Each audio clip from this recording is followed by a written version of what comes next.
This is a PBD lesson on Paper 1, Section B of the new Edexcel GCSE English Language Exams, Imaginative Writing.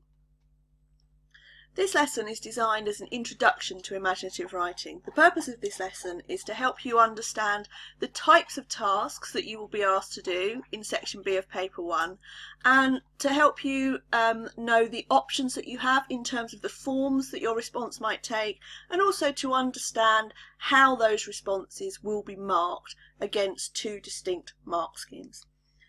So in terms of lesson objectives, by the end of this lesson, you'll know what the imaginative writing task is in terms of the sorts of things that you will be asked to do, and you'll also understand the key concepts and skills that you need to become secure in order to do the imaginative writing task effectively.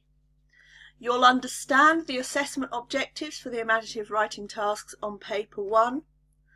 And you'll be able to identify the text types, language and structural features of imaginative writing pieces so that you can go forward and produce an effective response to whichever task you choose to do in that section of the paper.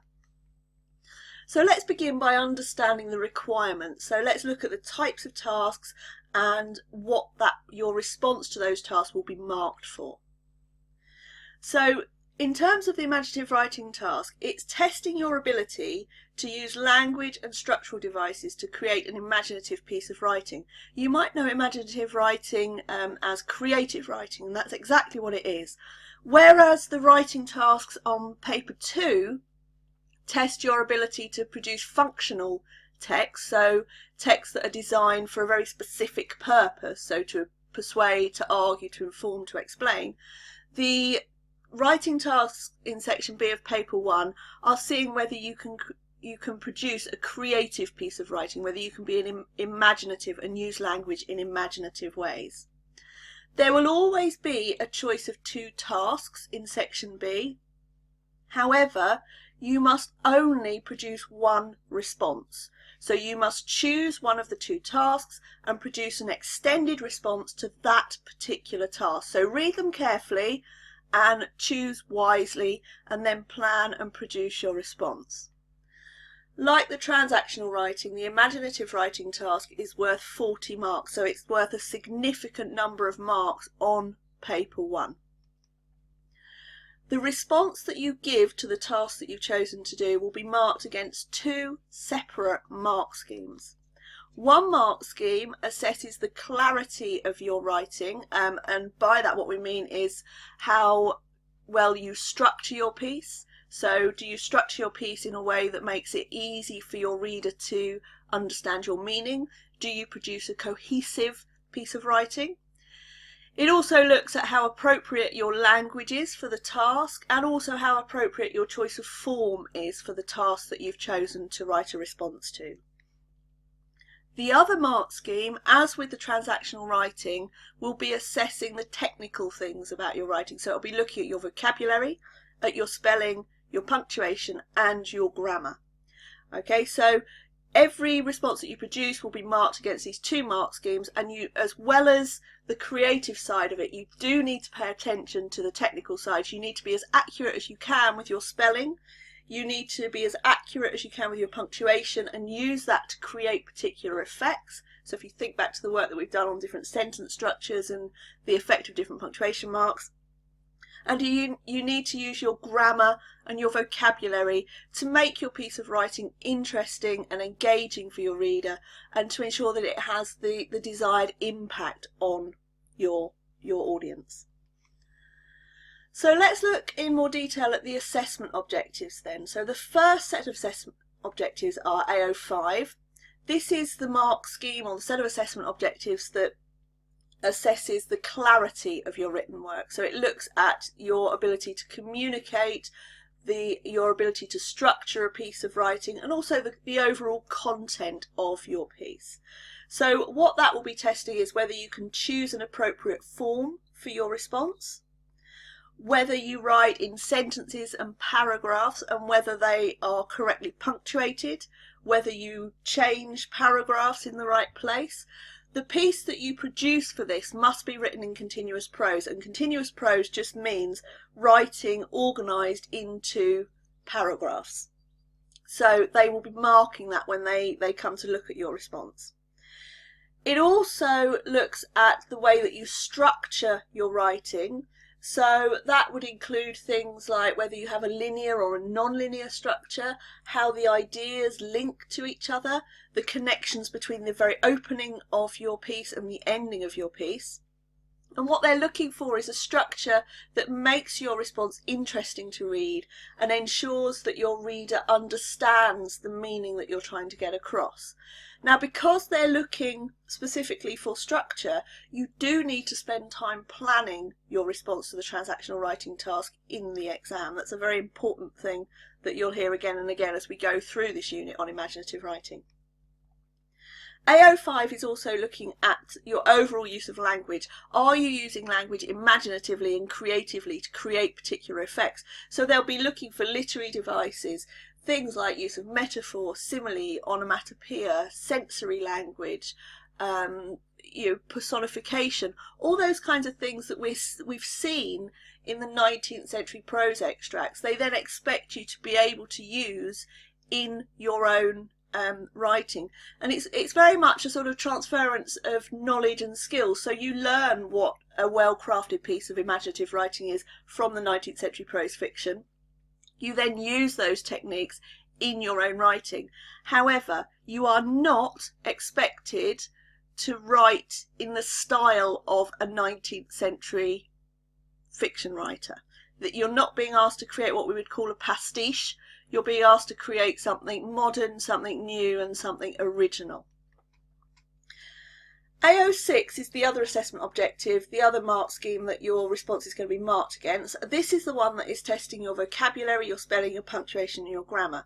So when examiners are applying this mark scheme, what they're looking for is a variety of sentence structures and forms, something which we will cover later in this unit again, although you have already done that in the transactional writing unit of this course.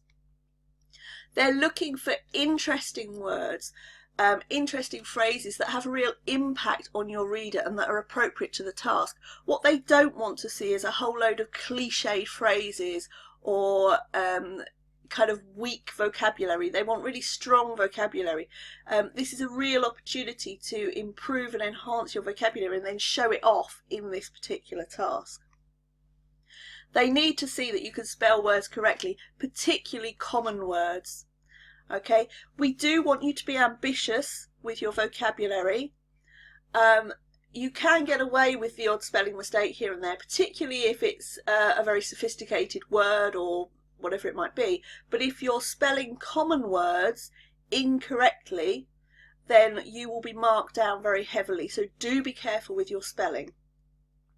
Make sure you use punctuation accurately and that you're using it not just because it's at the end of a sentence or because you're separating clauses with commas, but that you're using it to achieve particular effects. Remember, punctuation can be used to change the pace of a piece, it could be used to give emphasis, it could be used to alter the order in which a reader reads something.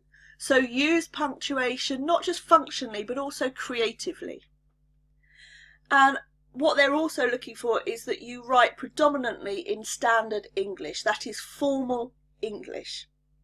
In some instances, you may include some dialogue in your response, depending on the type of response that you're giving, and in that case it may be appropriate to use colloquial English, the kind of informal English language that we use in everyday speech. But that needs to be very deliberate and it needs to be obvious to the examiner that you're doing that deliberately.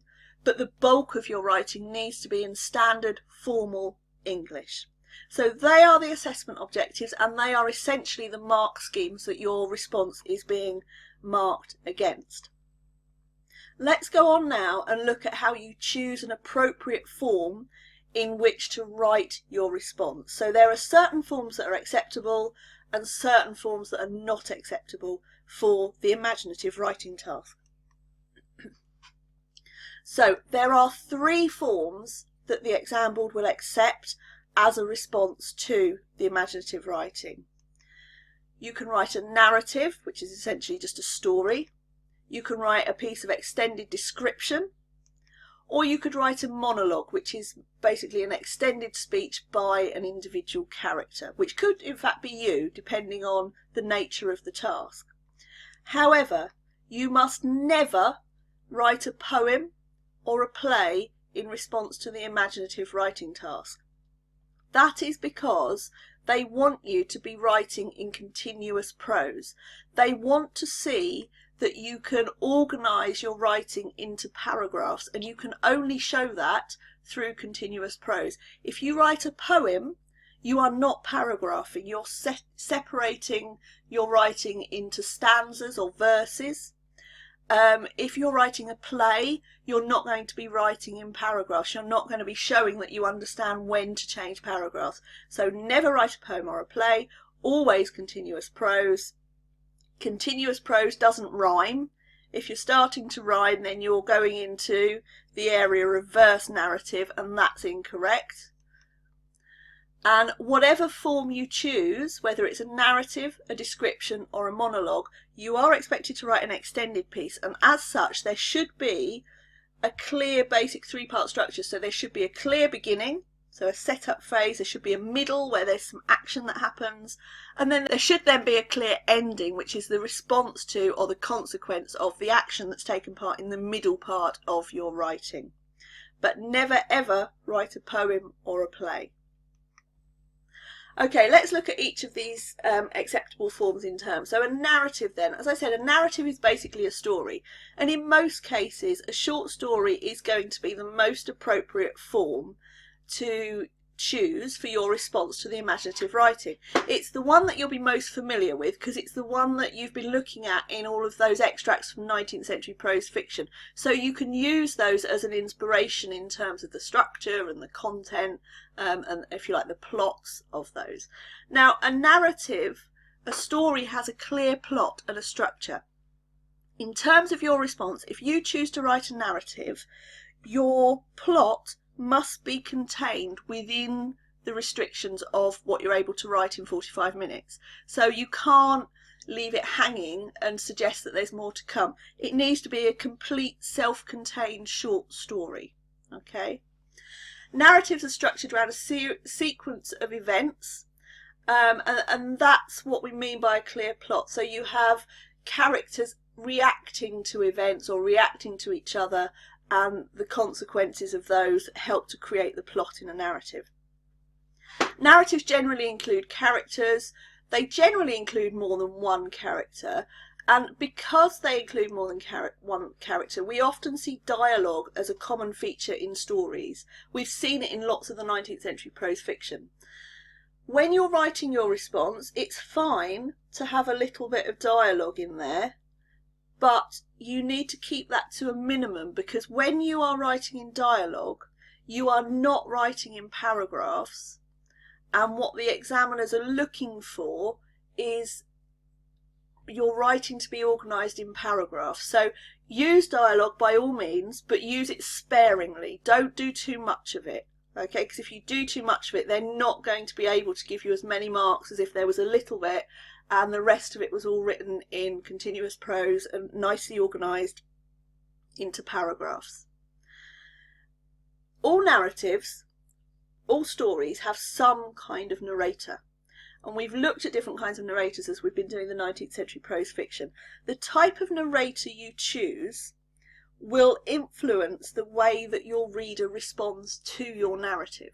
So think carefully about what kind of narrator you want and who you want the narrator to be. Okay, so as I said, narrative is a short story, and sometimes that is the most appropriate response to these imaginative writing tasks. However, there are other options. You may wish to give an extended piece of description. Descriptive writing aims to paint a picture with words, okay? And we use extended descriptive writing to convey a character, to establish a place, or to create an atmosphere.